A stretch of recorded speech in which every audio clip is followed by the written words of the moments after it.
Hello everyone, welcome back to my channel Once Upon a Midnight. I am Luna Alba. This is the second video of my new segment, Storytime Nonfiction. And in this video, I would like to tell you some writing tips that I wish I knew beforehand. Some of them might seem very logical, but I don't know. For me, I just didn't follow them in the beginning when I started writing, and I wish someone had told me, wait, hold your horses and do this instead, or start doing this before you go and write a whole story and publish a book. So without keeping you guys waiting, let's get started.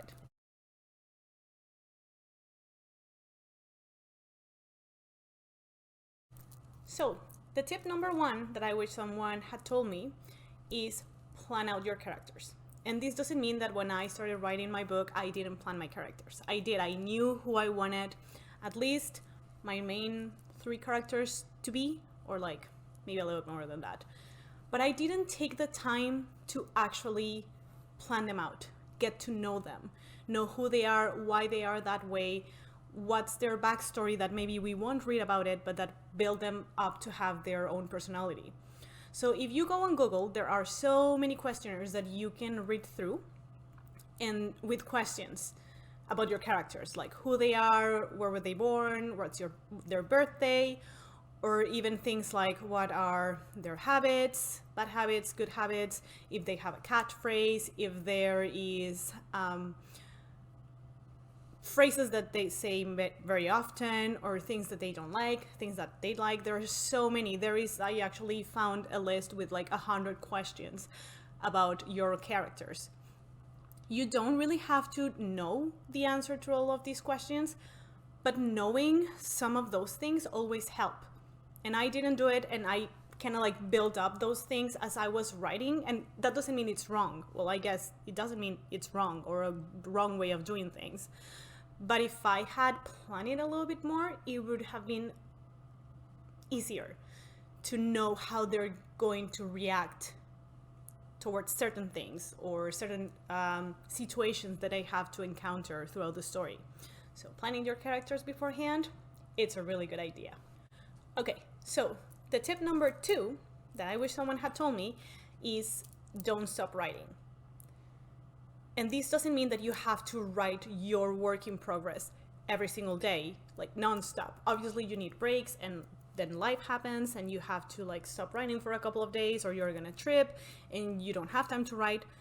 But write at least a little bit, even if it's just ideas about your work in progress, even if it's a short story or a poem or a phrase. Anything you write will help you become a better writer. It seems, I don't know, a little bit weird, but at least for me, I felt that when I write constantly, every single day at least, even if it's just like one phrase that I post on Instagram, it just helps me. It helps me practice. It helps me, I don't know how to put my ideas into sentences that make sense.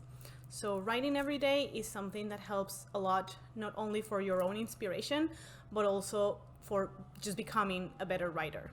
So that would be my tip number 2. Tip number 3. So this is something that I heard from many people and I never put it into practice. And it's reading like a writer, not like a reader. The difference is that you're not going to pay attention only to the story as a whole, but the way it is structured, the way things happen, the way authors write and express ideas. So what I've been doing is I carry Post-its and I carry pens in my bag. And when I'm reading, I pay a lot of attention to the way authors write. And I take notes, and if there is a phrase that I really like, I write it down. And then I use it as my guideline, or as my source of inspiration to write my own things. So that is a really good way of somehow studying while doing what you like, that is reading. Because you not only get to enjoy the story, but you also get to learn from others. So I guess it's like 2 tips in one. Not only read like a writer, but learn from other authors. There is so much you can learn from every single author you read. Even if it seems silly, there is also always something that other people are better than you, and then you can learn from them. So that would be my tip number 3. All right, Tip number 4, and this is don't rush. Don't do what I did. Don't think, oh my gosh, I want to publish. I want to do it now. It has to be this year. It has to be this month. It has to be this day and this minute. Don't rush. Don't rush until you think you are ready.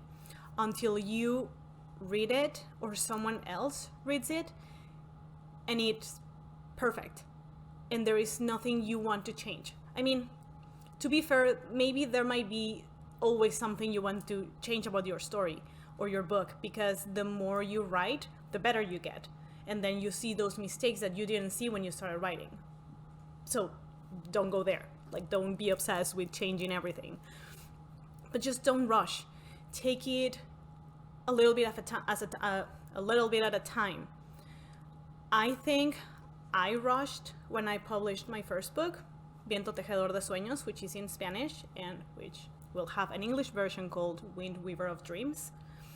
And now that I am translating it, I realize I rushed a little bit. I realized I didn't take my time. I should have taken a break from that book, maybe write something else or read our books and then go back and read it again and see those mistakes that I maybe didn't see before.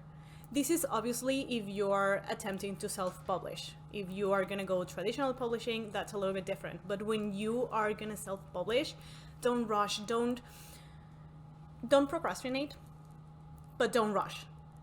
Take your time to review it. Take your time to tell the story to yourself again and see if it makes sense. So yeah, that would be my tip number 4. This is tip number 5. And I mean, it might sound like, obviously, you should write your ideas. But honestly, in all honesty, I don't know you, but I don't. Or, I mean, I do, but I don't all the time. And that is a problem. Because you might be cooking, or you might be driving to work, or whatever, and then you come up with this idea, and it's like, oh my gosh, this is amazing. This is an amazing idea. I'm gonna remember this idea for when I am writing. And then you sit down, you open your computer, and you're like, what was that again? So use your phone, record your voice or Post-its, write it in your hand, whatever. But write all your ideas. Even if they don't really sound like something amazing, just write it, because you never know when that idea can transform into something really, really good for your story. So try to always keep a way of recording those ideas that you get in the most awkward moments, because this is exactly when I get my ideas. Like, I'm taking a shower and I have no pen, or I'm driving, and if I'm testing, then I'm gonna get pulled over by the police. But try to always write it down and then go back to them. If maybe they won't work, and then you'll just be like, okay, this, I don't need it anymore. But don't discard any idea that you come up with, because you never know. They might be what you need for an amazing story. That was tip number 5. Tip number 6, and that is get better readers. It is very important to get the honest review and opinion of readers.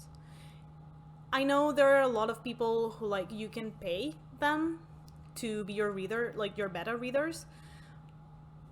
You can look for something like that, or you can just look for a friend that really likes reading, or your partner, or your brother, your sister, your mom, I don't know, whoever. But get people to read your work in progress before you decide to publish it. But I think more important is to get people that would be honest with you. People that would tell you, you know what, this doesn't work. This doesn't make sense. I didn't like this, and why they didn't like it, obviously. Because you might think something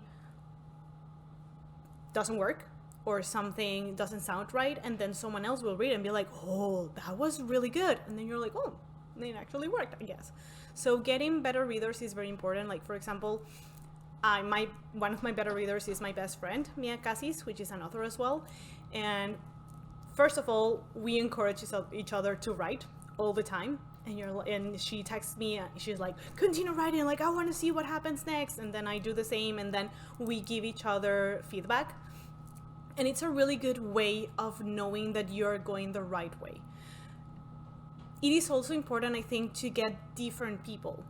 So like people that like different things. So my other beta reader is my husband. So he's more into like the action scenes and the adventure part.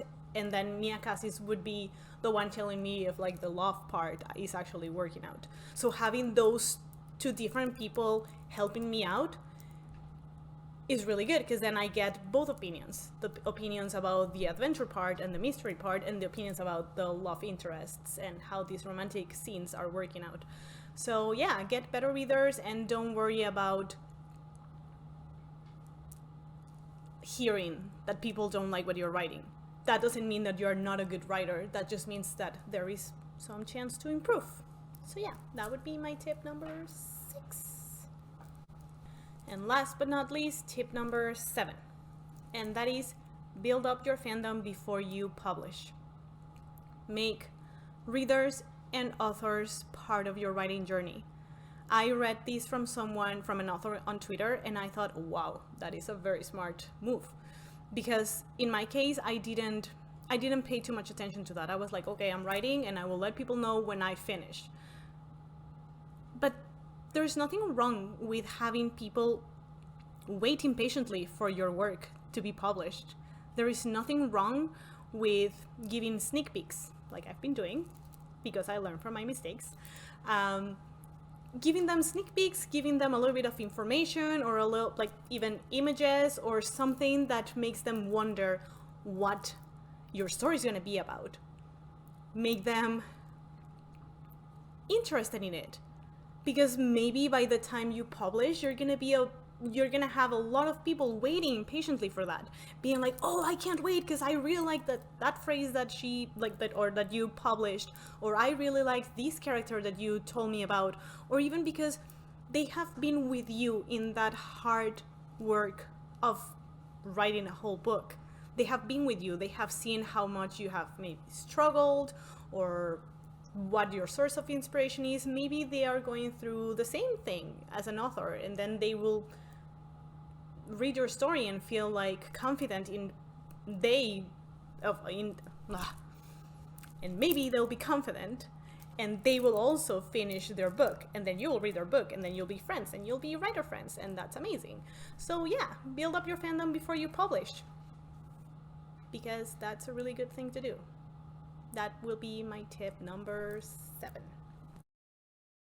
So that is all the tips that I came up with that I thought could be helpful for other people. If there is anything else you want to add, please leave it in the comments below. You never know what your knowledge can bring to other authors, so please share with everyone. Sharing is caring. As I always say, please, if you want to know more about myself, my writing journey, my work in progress called Wind Waver of Dreams from the series Axis Mundi, subscribe to my channel, follow me on all my social media, like this video, share this video, sharing is caring, and make sure to come back for more mystery tales and more non-fiction story time. Thank you for coming, and see you next time. Peace out.